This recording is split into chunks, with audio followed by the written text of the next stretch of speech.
가족 직원 등록 인건비 처리 시 유의사항화법적인 절세 팁. 안녕하세요. 사업을 하다 보면 직원을 채용하는 경우가 있는데 믿을 만한 직원을 채용해야 하는데 채용이 쉽지 않은 경우가 많습니다. 이때 가장 도움을 받을 수 있는 게 바로 가족인데요. 개인 사업자나 법인 여부에 관계없이 규모가 크지 않은 중소기업의 경우 가족 기업의 형태로 운영되는 경우가 많고 이 과정에서 가족 구성원을 직원으로 등록하게 되는 경우가 많습니다. 제가 주위 사업을 하시는 사장님들을 살펴보면 가족을 직원으로 등록해도 되는지, 그리고 이게 절세에는 도움이 되는지, 또 가족을 직원으로 등록할 때 조심해야 되는 부분은 없는지 궁금해 하시는 분들이 많았습니다.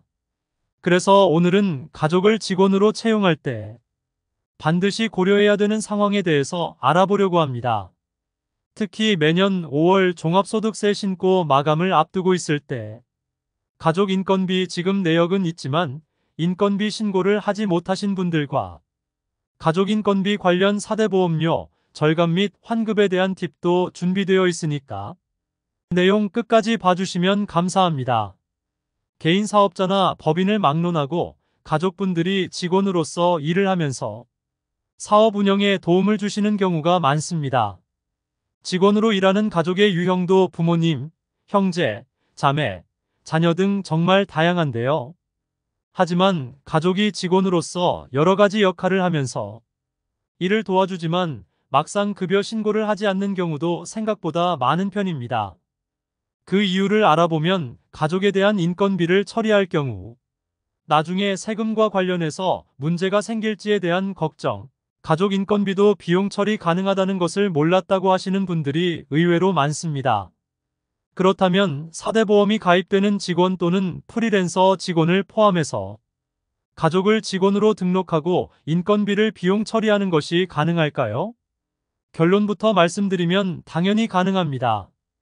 근무 조건과 업무 범위에 따라 정직원도 가능하고 프리랜서 형태로 고용하는 것도 가능하고 관련 급여를 비용 처리하는 것도 가능합니다.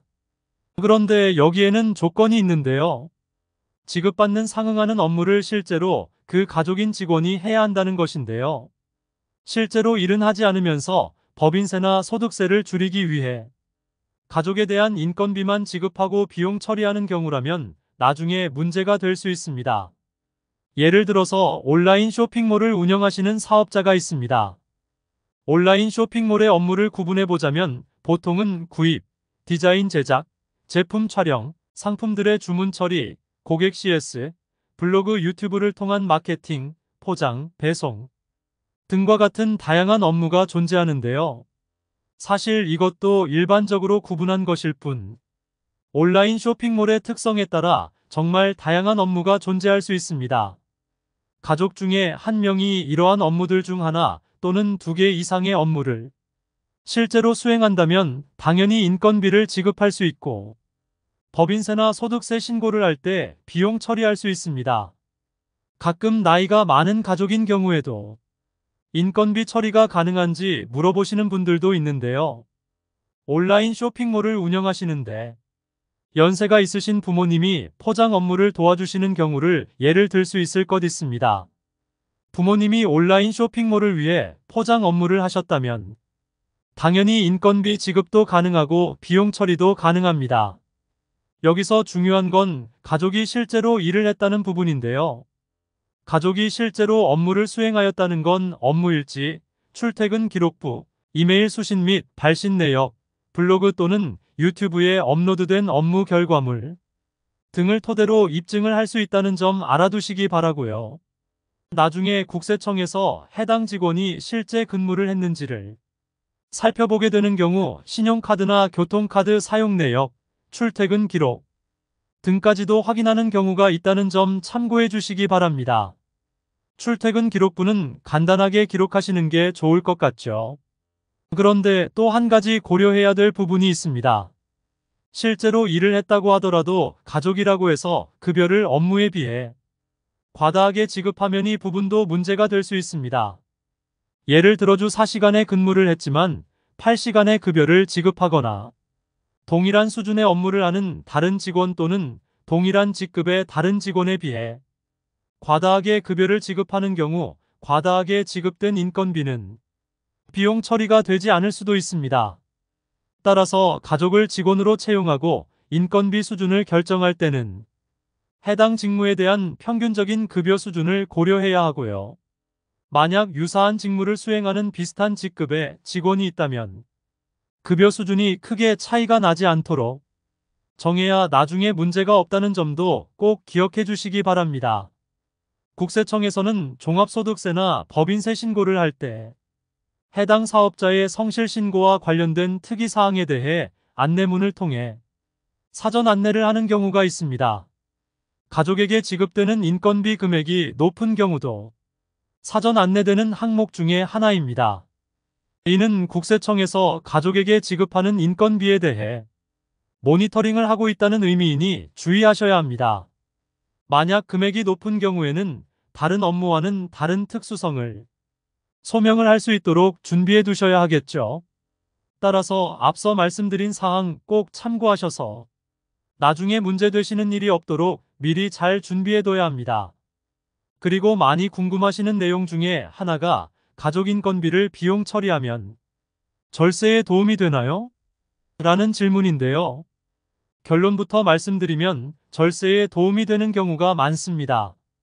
특히 소득세의 경우 소득이 높아질수록 세율이 높아지는 초과 누진세율 구조로 되어 있다 보니 해당 사업 소득이 높고 인건비를 받아가는 가족의 인건비 외에 다른 소득이 없는 경우 절세 효과가 높아지는 경우가 많습니다.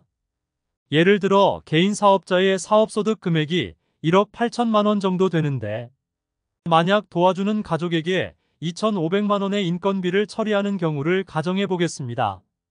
소득 금액이 800만 원을 넘는 구간에 적용되는 세율이 지방소득세 포함 38.5%나 되기 때문에 2,500만 원을 비용 처리하게 되면 약 960만 원의 소득세가 줄어들게 됩니다. 반면 2,500만 원의 인건비를 급여 또는 사업소득으로 받아가는 가족 직원의 경우 해당 인건비 외에 다른 소득이 없다면 소득세가 많아봐야 몇십만 원 수준밖에 발생하지 않기 때문에 약 960만 원 세금 절세가 될 수 있다고 보입니다. 물론 가족 직원이 인건비에 대한 세금 외에 건강보험료를 납부해야 하지만 인건비를 비용 처리하는 개인 사업자 역시 소득 금액이 2,500만 원이 줄어들게 되어 줄어든 부분에 대한 건강보험료가 절감된다는 점도 같이 고려해 주시기 바랍니다.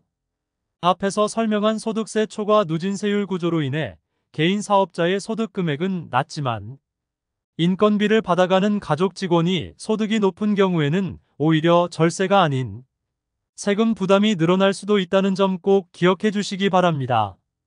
가족 인건비와 관련해서 종합소득 신고를 준비할 때 많이 궁금하시는 내용 중 또 다른 하나는 지난해 가족에게 인건비 지급한 내역은 있지만 해당 인건비에 대한 원천세 신고를 하지 못한 경우 비용 처리가 가능한지 여부입니다. 이 경우에는 인건비 지급 내역을 바탕으로 원천세 기한 후 신고를 해주시고 지급명세서를 제출해 주시면 지난해 종합소득세를 신고할 때 비용으로 인정될 수 있으니까 해당되시는 분이 있다면 꼭 비용 처리하시기 바랍니다. 마지막으로 가족을 직원으로 채용할 때 고려해야 할 사항은 세금뿐만이 아닙니다. 4대 보험에 대해서도 생각해야 하는데요. 가족이라고 하더라도 프리랜서가 아닌 직원으로 등록이 되면 원칙적으로 4대 보험에 가입해야 됩니다. 다만 근로기준법에서는 동거하는 가족 같은 경우 원칙적으로 근로자성이 없다고 판단하여 고용보험과 산재보험은 가입 대상이 아닌 것으로 판단하고 있습니다. 따라서 동거가족을 직원으로 채용하는 경우에는 4대 보험 중 고용보험과 산재보험을 제외한 국민연금과 건강보험만 가입 대상이 됩니다. 그런데 이러한 내용을 잘 모르시고 동거가족임에도 불구하고 정직원으로 등록하고 고용, 산재보험을 부담하고 있으신 경우가 종종 있는데요. 만약 해당되시는 분이 있으시다면 고용, 산재보험 취소 신청을 통해 과거 3년간 납부한 고용보험과 산재보험을 돌려받을 수도 있다는 점 알아두시기 바랍니다. 그리고 동거가족의 경우라도 실업 상태가 돼서 실업급여를 받아야 할 수도 있고 산재보험을 받아야 하는 상황이 발생할 수도 있는데 무조건 고용, 산재보험 가입 대상에서 제외가 되면 억울할 수도 있는데요. 그래서 예외적으로 동거가족의 경우에도 다른 근로자와 동일한 조건으로 일을 하고 있다는 점을 입증하게 되면 고용보험과 산재보험 가입이 가능할 수 있습니다. 다른 근로자와 동일하게 근무를 하고 있다는 부분은 근로계약서, 급여대장, 원천징수영수증, 급여내역, 업무일지, 출퇴근 기록부 등으로 근로실태 내역을 입증하는 절차가 필요하고요. 특히 근로실태 내역의 경우 업무 수행 내역의 실질을 입증하는 부분이기 때문에 입증하는 절차가 쉽지 않다는 점 참고하셔야 합니다.